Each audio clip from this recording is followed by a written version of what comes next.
Catecismo de la Iglesia Católica, del 490 al 498. La Inmaculada Concepción. Para ser la madre de Salvador, María fue dotada por Dios con dones a la medida de una misión tan importante. El ángel Gabriel, en el momento de la anunciación, la saludó como llena de gracia.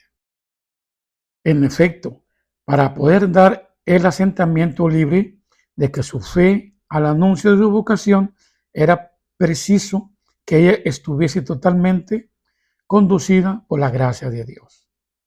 A lo largo de los siglos, la Iglesia ha tomado conciencia de que María, llena de gracia por Dios, había sido redimida desde su concepción.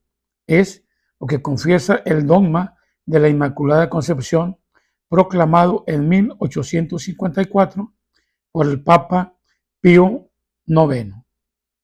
La bienaventurada Virgen María fue preservada inmune de toda la mancha del pecado original con el primer instante de su concepción, por singular gracia y privilegio de Dios omnipotente, en atención a los méritos de Jesucristo, Salvador del género humano. Esta resplandeciente santidad de todo singular, de la que ella fue enriquecida desde el primer instante de su concepción, le viene toda entera de Cristo.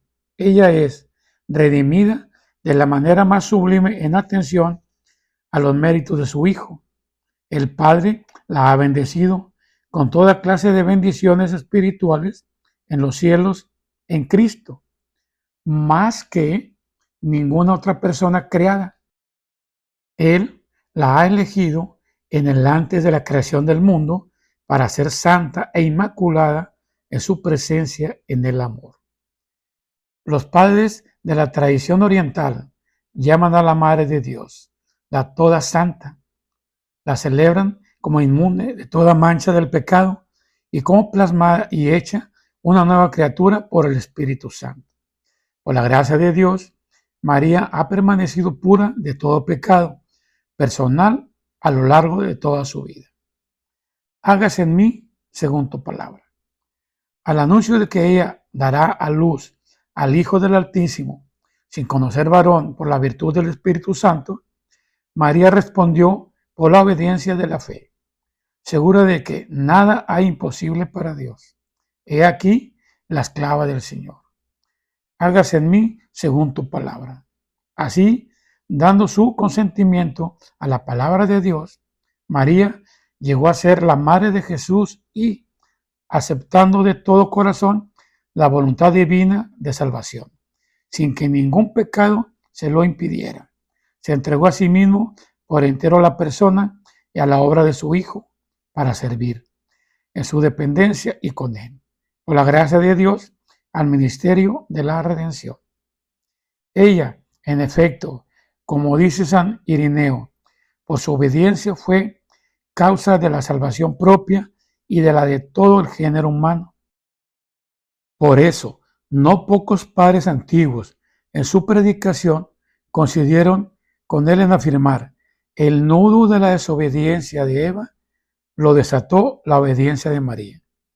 Lo que ató la Virgen Eva por su falta de fe, lo desató la Virgen María por su fe. Comparándola con Eva, llaman a María Madre de los Vivientes y afirman con mayor frecuencia: la muerte vino por Eva, la vida por María. La maternidad divina de María, llamada en los evangelios la Madre de Jesús.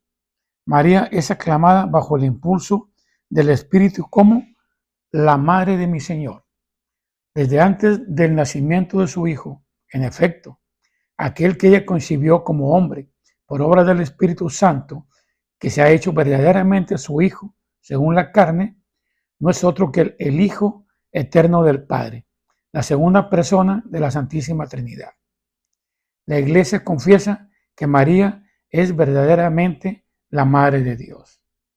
La virginidad de María, desde las primeras formulaciones de fe la Iglesia ha confesado que Jesús fue concebido en el seno de la Virgen María únicamente por el poder del Espíritu Santo, afirmado también el aspecto corporal de este suceso. Jesús fue concebido absque semin ex Espíritu Santo, esto es, sin semilla de varón, por obra del Espíritu Santo. Los padres ven en la concepción virginal el signo de que es verdaderamente el Hijo de Dios el que ha venido en una humanidad como la nuestra. Así, San Ignacio de Antioquía, comienzos del siglo II, estáis firmemente convencidos acerca de nuestro Señor es verdaderamente de la raza de David, según la carne, Hijo de Dios, según la voluntad y el poder de Dios, nacido verdaderamente de una virgen, fue verdaderamente clavado por nosotros en su carne bajo Poncio Pilato. Padeció verdaderamente, como también resucitó verdaderamente. Los relatos evangélicos presentan la concepción virginal como una obra divina que sobrepasa toda comprensión y toda posibilidad humanas. La concebida en ella viene del Espíritu Santo, dice el ángel a José a propósito de María, su desposada. La Iglesia ve con ello el cumplimiento de la promesa divina hecha por el profeta Isaías.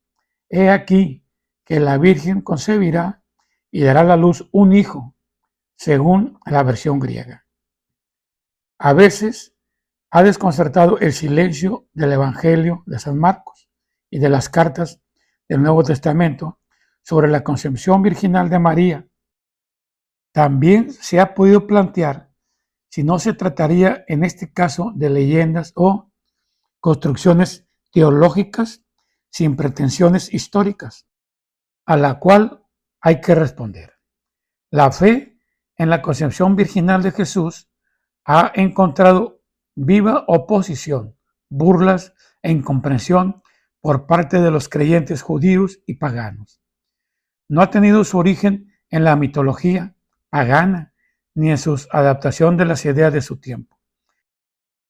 El sentido de este misterio no es accesible más que a la fe que lo ve con ese nexo que reúne entre los misterios. Dentro del conjunto de los misterios de Cristo, desde su encarnación hasta su Pascua, San Ignacio de Antioquía da ya testimonio de este vínculo. El príncipe de este mundo ignoró la virginidad de María y su parto, así como la muerte del Señor. Tres misterios resonantes que se realizaron en el silencio de Dios.